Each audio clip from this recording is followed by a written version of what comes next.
महाराष्ट्र नवनिर्माण सेनेतर्फे सरकारला वारंवार विनंती केली जात होती की जो तिसऱ्या भाषेचा पर्याय म्हणून शासन निर्णय काढण्यात आला आहे तो रद्द करण्यात यावा।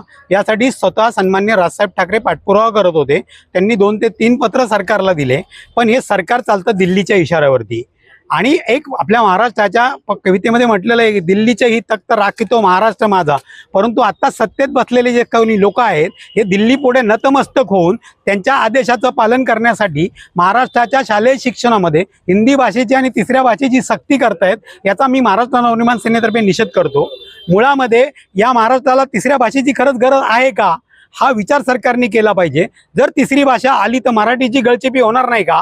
त्याच्यानंतर पहिलीपासून तर 5वी पासून तर 10वी पर्यंत हिंदी भाषा हा एक विषय होता, तर पहिलीपासून 5वी पर्यंत हिंदी भाषा आणि तिसरी भाषा सक्ती करण्याचा सरकारचा नेमका उद्देश काय आहे?